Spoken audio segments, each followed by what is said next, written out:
Hey there, super friends. It's Joey with Last Point Gaming. Today is Wednesday, March 6th, 2019. There was no episode yesterday. For the first time ever in my life, I called in sick to stay home and sleep because we're pretty sure Girly McBabyface is teething, and yeah, it just hasn't been going well. And I don't know, I guess I keep trying to take on too much with her and not give a husband an opportunity to share in the sleeplessness. I don't know. But yeah, I was so dead that I was pretty sure it wasn't safe for me to be driving. So yeah, there was no episode. I didn't really have anything to talk about anyway, so I guess that's fine. I'm just gonna go ahead and be honest and admit that I don't really have a whole lot to talk about today too, so we're gonna see where the conversation takes us, friends.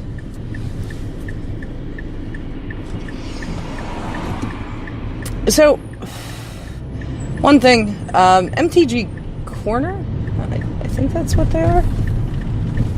I follow them on Twitter. They may or may not follow me. I mean, I had to come across them somehow, so. And yeah, it's surprising the amount of entities I follow on Twitter because, like, they followed me. And I'm like, okay, well, it'd be rude not to follow you then, wouldn't it?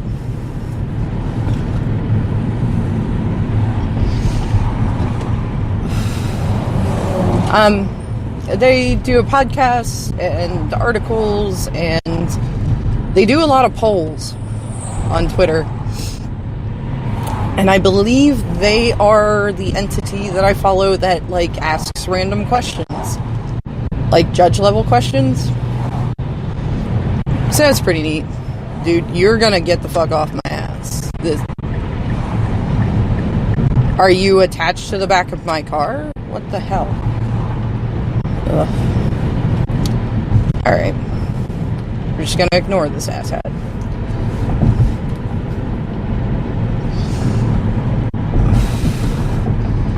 Should see what kind of truck it is so I can tell you all in case I get murdered by this guy. Anyway, moving right along. So, one of the questions that they polled on fairly recently is, would it be okay to print fetch lands back in standard?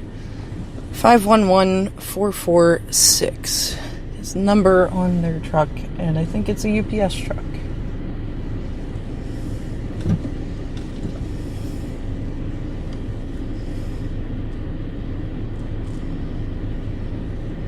They're making me nervous. Like, they were incredibly too close to me, and then I merged to get out of their way, and they followed me. Weird. I am still pretty tired. It could just be paranoia sprung from sleep deprivation. I don't know. But anyway, moving right along. Would it be okay to print fetch lands into standard again? Now, there were a couple points that I thought about talking about this, and so maybe I've done this before. And if I have, I'm sorry, but judging by the views lately, we have some new listeners, so it's okay to cover old topics again, right? So the long and short of it is, I think having fetch lands in standard is fine, as long as there are no non-basic typed lands. The real mess occurred, like, the fetch lands were spoiled in cons. Cons of Tarkir. And I remember looking at them and going, wow, these are stupid. And everybody being like, what is wrong with you? Because I saw them as, so let me get this straight. I play this land and I have to pay a life to go get my forest or plains. Why don't I just have a forest or a plains? Like, okay, I get that, you know, it gives some mana fixing functionality, but, like, there are already dual colored lands that I don't have to pay life for. And, you know, if you want to go get basics, just play Evolving Wilds.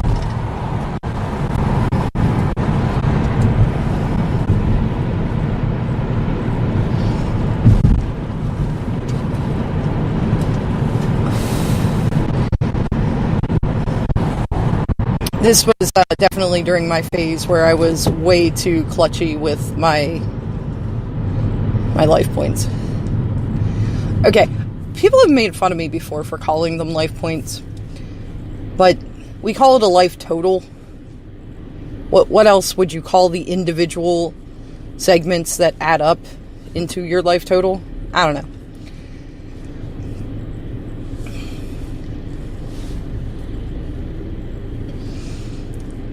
It just seems weird to, just refer to it as my life. I don't know. Anyway. And, husband and I had a conversation about it, and he was like, well, you can go get Shocklands. I'm like, no, it says a forest or a plains. He's like, yeah, Temple Garden is a forest plains. And I'm like, oh, okay. This makes much more sense. Now, of course, by that point, the Shocklands were out of standard. And so, you had some good 3-color decks going on, because Cons was really geared to 3-color decks. There were the 5, were they clans, tribes, something like that. And they were all color wedges.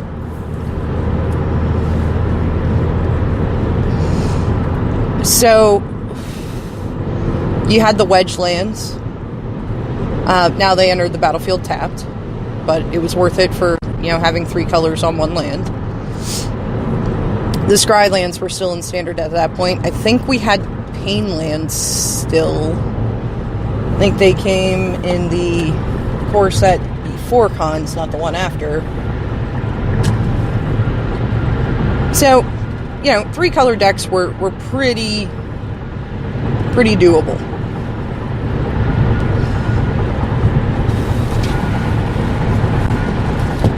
And again, the set was actually geared that way. So, fast forward a little bit, and we ended up with these 4 and 5 color decks. And how did that happen? Well, in Battle for Zendikar, we got some people call them Tango lands, some people call them Battle lands. Tango lands makes more sense, in my opinion. Oh, the set was Battle for Zendikar. That's why they call them Battlelands. Okay, I caught up. I was today years old when I realized that. Thank you all for joining me for this auspicious occasion. Anyway, they were typed non-basic lands. They were typed dual-colored lands. And to have them enter the battlefield untapped, you just needed to have 2 basic lands. It didn't even matter what they were. It's not like, well, you have to have, some combination of 2 lands that are a forest or plains. It was just you got 2 basics? Cool, I'm untapped. I don't care that they're a mountain and a swamp and I produce white and green mana. That's fine. So, now in Modern, you don't see the battle lands get played much because you have shocks available to you. So why not just play the Shocklands? If you don't need it to enter untapped, you can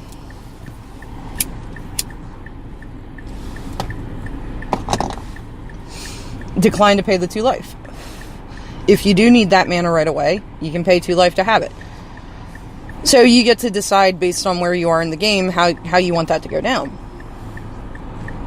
And most decks now, okay, the Humans deck is a little different because it is a 5-color deck. But most decks, top out pretty low in their basic land count. And again, because these lands aren't looking for, say, land types, they're specifically looking for basics.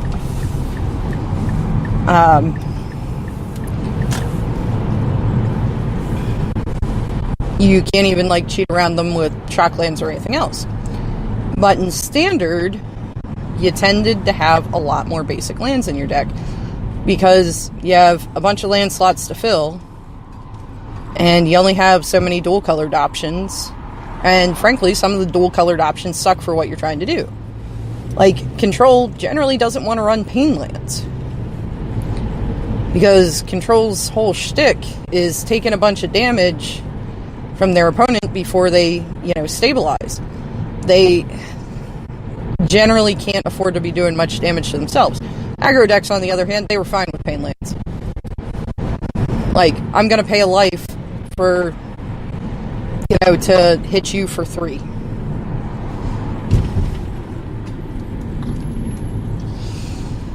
Or for a recursive source of damage and whatever.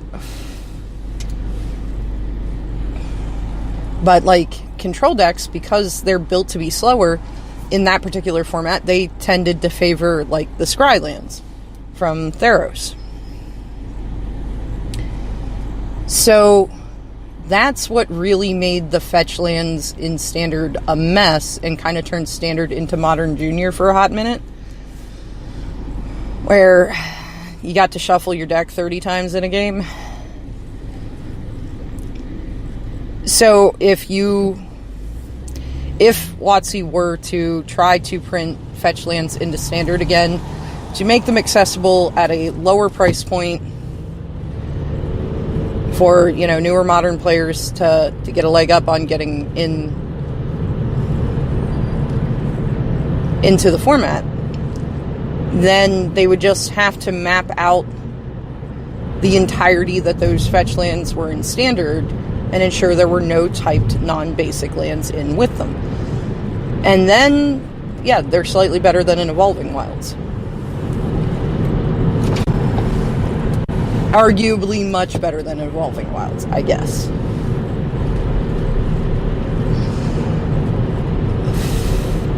They were also in with Urborg, which made it a little easier to run fetch lands. Because chances are either you or your opponent was turning them all to swamps anyway. Well, allow them to be swamps, because Urborg, of course, isn't like Blood Moon, where all your lands become swamps, period. They become swamps in addition to whatever else they are. So, like, I ran Black-White Warriors. God, I love that deck. The deck was so much fun. It was such a YOLO kind of deck, too.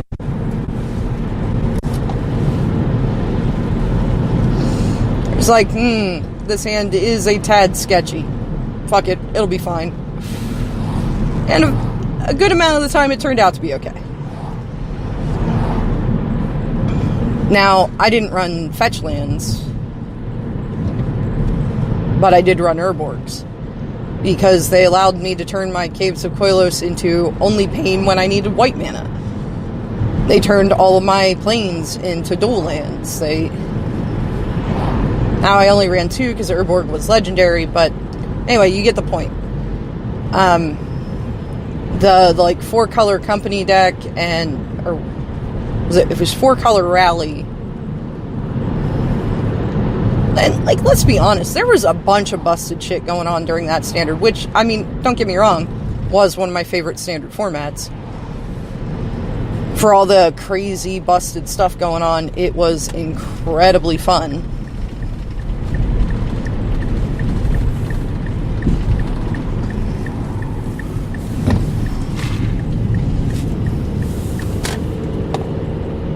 And, I mean, I wasn't even playing a tier deck. I played Black-White Warriors on the front side of the Con Standard, and I played Green-White Hardened Scales on the back side of it.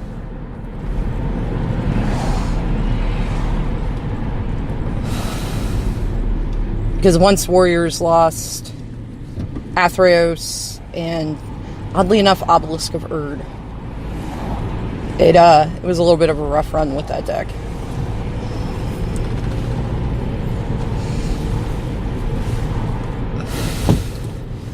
Also, Green-White Hardened Scales was also incredibly fun. I did love the shit out of that deck. Now, that deck I did run fetch lands in. Fetch lands and, it's not Horizon Canopy. That's, like, the crazy good land. The Green-White Battle Land. God, what is it? It's some kind of canopy, I think. Anyway.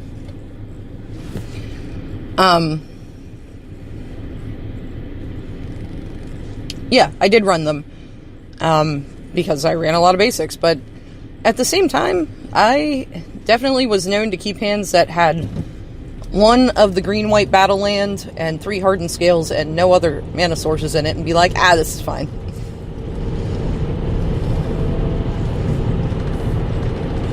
But it was probably the best option for a dual-colored land I had at the time. I think I had a second dual-colored land cycle in there, but I don't remember what it was. Because I don't know if the Pain lands were still in there at that point. No, they must have been, because they were in when Boss Humans was the thing. But was the green-white one there? Because green sits next to white on the color wheel. Red doesn't. Because I know Sacred Foundry was not... Battlefield Forge. That's what it is. I don't know. Anyway, it was a fun deck. And yeah, fetch lands did help smooth out that deck a lot. But yeah, they definitely enabled the 4 and 5 color shenanigans going on in Standard. Because Standard is typically a slightly slower format than Modern. Like, with the Humans deck, you kind of pay for that mana base. Torpor Orb just ruins your whole day because the whole deck is Enter the Battlefield triggers. Yeah, aside from Phantasmal Image and Meddling Mage that are as they enter, so they still trigger... Well, it's not actually a trigger.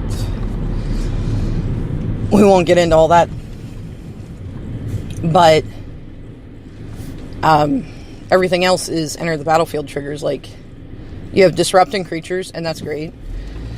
You have creatures with all kinds of skippy effects, but you can't play Path to Exile.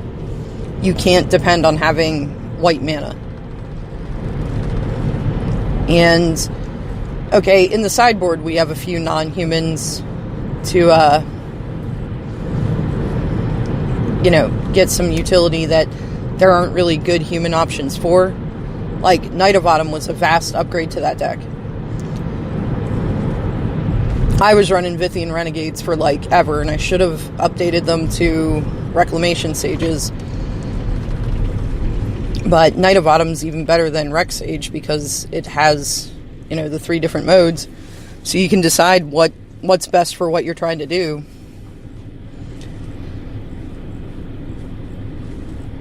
And it's not a human, so you have to be a little careful with your mana, but your caverns and your territories, you can name anything you want off of them, so... The other thing, Phantasmal Image gets a little touchy, but you also have Aether Vial, which is what I mostly end up casting Phantasmal Images with. Well, you don't cast off of Aether Vial. Oh. Words have meanings. But there's also Basic Plains in the deck, so... Or, not Basic Plains, Basic Island. Well, I mean, there is Basic Plains too, but... I'm really, really strongly considering dropping the second Seachrome Coast. It used to have 2 Seachrome Coasts and a Basic Plains outside of the 16 land slots that were taking up by 4 4-ofs, being Ancient Ziggurat, Cavern of Souls, Unclaimed Territory, and Horizon Canopy. So the lands past those were the 2 God, now I forgot the name. Seachrome Coasts and 1 Basic Plains. And then somebody got the notion, drop one of the Seachrome Coasts for a Basic Island for a little bit more Blood Moon insurance, and I don't know what else. But I've always thought that the deck should have a Basic Forest, because if you can get a Basic Forest down through a Blood Moon, you can cast Noble Hierarch, which means you can cast everything in your deck but the black spells. So, Kite Sails, you need Vials. That's the only way you're getting them out there. Or, if you boarded in Campbell, I think Kite Sail Freebooter is the only black card in the main. All that, neither here nor there. You pay for that mana base by not being able to play things like Collected Company, Path to Exile. It's creatures and artifacts. Like, those are your two options. And you gotta be a little careful with the artifacts. I have, in fact, kept the, I got one landed in Aether Vial, this is fine. Oh, shit, that one land is Ancient Ziggurat. If you're not aware, you can't cast Aether Vial off of Ancient Ziggurat. Ancient Ziggurat only makes mana for creature spells. So, all that said and done. But Modern's a really fast format, so trying to run a 5-color mana base where you're actually running colored mana of those colors, you're going to have a rough time. But in Standard, it was kind of okay because you had time to build up to where you were getting.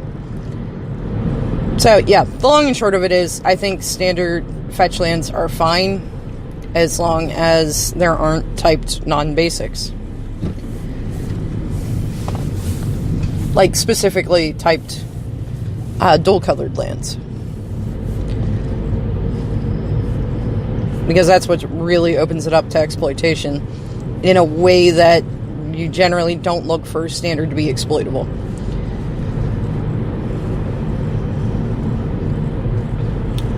I guess tomorrow we're going to try to talk about some speculation for Modern Horizons. I thought Todd Anderson had said in a tweet that they were going to kind of pilot the London Mulligan on Versus Live tomorrow to give it a try and see how it goes.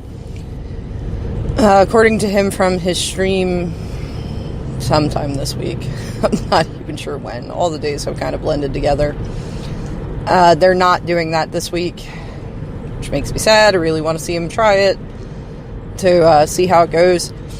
But I guess right now they're having a lot more fun speculating on what Legacy era cards are going to be brought into Modern with Modern Horizons. And I can definitely see the argument with so very little confirmed in Modern Horizons. Like, as far as I'm aware right now, all we know is Cabal Therapist or Cabal whatever. I think it's Cabal Therapist. And the Sarah Planeswalker. And while they're speculating and, seeing, well, how busted would this card be in Modern? How busted would this card be? Introducing the London Mulligan in addition to that, when they're not, say, playing cards that are confirmed will be in Modern Horizons, creates too many variables. To, can you really tell if Shardless Agent is busted if they put it in Modern, when you're also testing it with this Mulligan rule that may or may not be broken? So, that's where we're at. I'm home now. Hopefully I'll get, some good sleep here soon, and the quality of these will go back up. But, as always, if you made it this far with me, thank you very much for listening, and hopefully I'll get to talk to y'all tomorrow.